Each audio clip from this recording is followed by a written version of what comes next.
Bon alors, les habits formels, qu'est-ce que c'est? En fait, il y a vraiment, j'entends souvent une confusion entre tous ces habits, jaquettes, queue de pied, redingote, frac. Habits, surtout en ce moment où les gens sont en train de réfléchir à leur tenue de mariée, justement. On prépare les mariages. J'entends beaucoup cet amalgame. Donc je me suis dit, je vais faire une chronique pour mettre les choses à plat. C'est très bien. Donc c'est des vêtements qui ont un peu disparu de notre vestiaire, il faut quand même dire ce qui est, mais qui ont été jusqu'au milieu du XXe siècle, la tenue portée, bien sûr. Quotidiennement, enfin je veux dire... Enfin, quotidiennement, de plus en plus pour des cérémonies, mais ça a été porté très quotidiennement. Donc le terme habit, ça existe depuis la fin du règne de Louis XV. Avant, on parlait de juste au corps. Ah bon? Le vêtement, ce type de vêtement que vous voyez à l'écran, ça s'appelait un juste au corps. Je dirais bien ça. La classe. Ah, la classe. Donc les habits dont on parle aujourd'hui sont d'origine anglaise. C'est ce qui joue aussi dans l'amalgame qu'on fait, c'est qu'il y a les noms français et viennent se rajouter les noms anglais qui rajoutent à la confusion. À la fin du XVIIIe siècle, après la guerre de 7 ans, il y a une anglomanie qui s'installe en France et dans cette anglomanie, on adopte les habits anglais. Donc dans les habits, il y a les habits de jour et les habits de soir. Et dans les habits de jour, il y a la jaquette et la redingote. D'accord. La jaquette, les Anglais la nomment morning coat. Donc en Angleterre, encore aujourd'hui, il y a certaines situations, comme par exemple aux courses, alors pas n'importe quelle course, mais à Ascot, on ne rentre pas si on n'a pas de jaquette. D'accord. Et en France, bon, c'est plutôt une tenue de cérémonie, mais qu'on trouve quand même dans les mariages traditionnels classiques, on les trouve quand même assez facilement.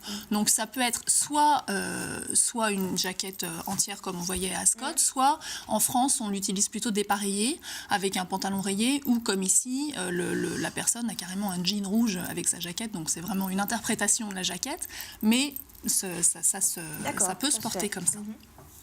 Donc ça se porte avec une chemise lavalière et une cravate lavalière. D'accord. Ensuite, la redingote. La redingote, c'est un mot qui vient de l'anglais aussi. Riding coat, c'était un manteau qu'on mettait, comme son nom l'indique, pour faire de l'équitation. Riding coat. Ah bah oui. D'accord. Et au XIXe siècle, sous l'influence des dandys, le tissu a été de plus en plus fin et de plus en plus précieux, de plus en plus léger. Et c'est devenu un habit qu'on mettait aussi à l'intérieur.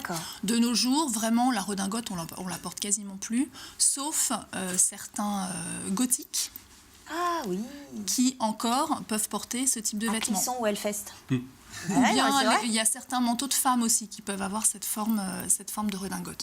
Donc voilà, il y a vraiment la jaquette qu'on porte pour les cérémonies et la redingote qu'on porte exceptionnellement. D'accord. Et puis tout à l'heure, je vous parlerai voilà, je vous parlerai queue de pie.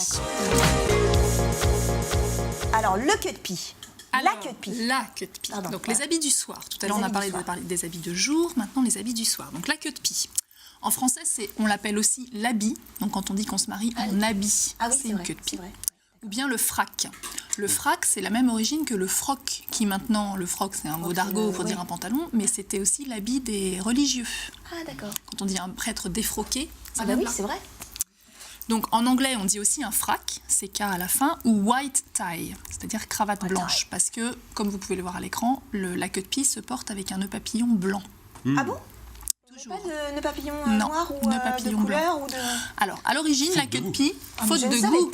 Voilà, mais c'est pour ça que je fais cette chronique. Mais voilà, c'est pour ça qu'on a engagé. Vous ne porterez plus la queue de pie pareil. Mais non, mais c'est évident. Voilà. Donc au départ, la queue de pie, c'était quand même une tenue de jour qu'on pouvait porter de toutes les couleurs. Et puis, il y a eu une évolution et progressivement, c'est devenu une tenue du soir.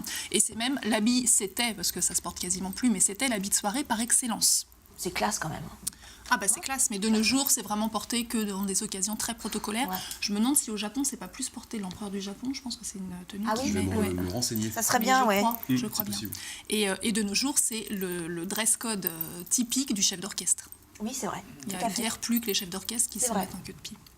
Donc c'est un veston à revers de soie qui ne se boutonne pas à la taille, contrairement à la jaquette qui se boutonne.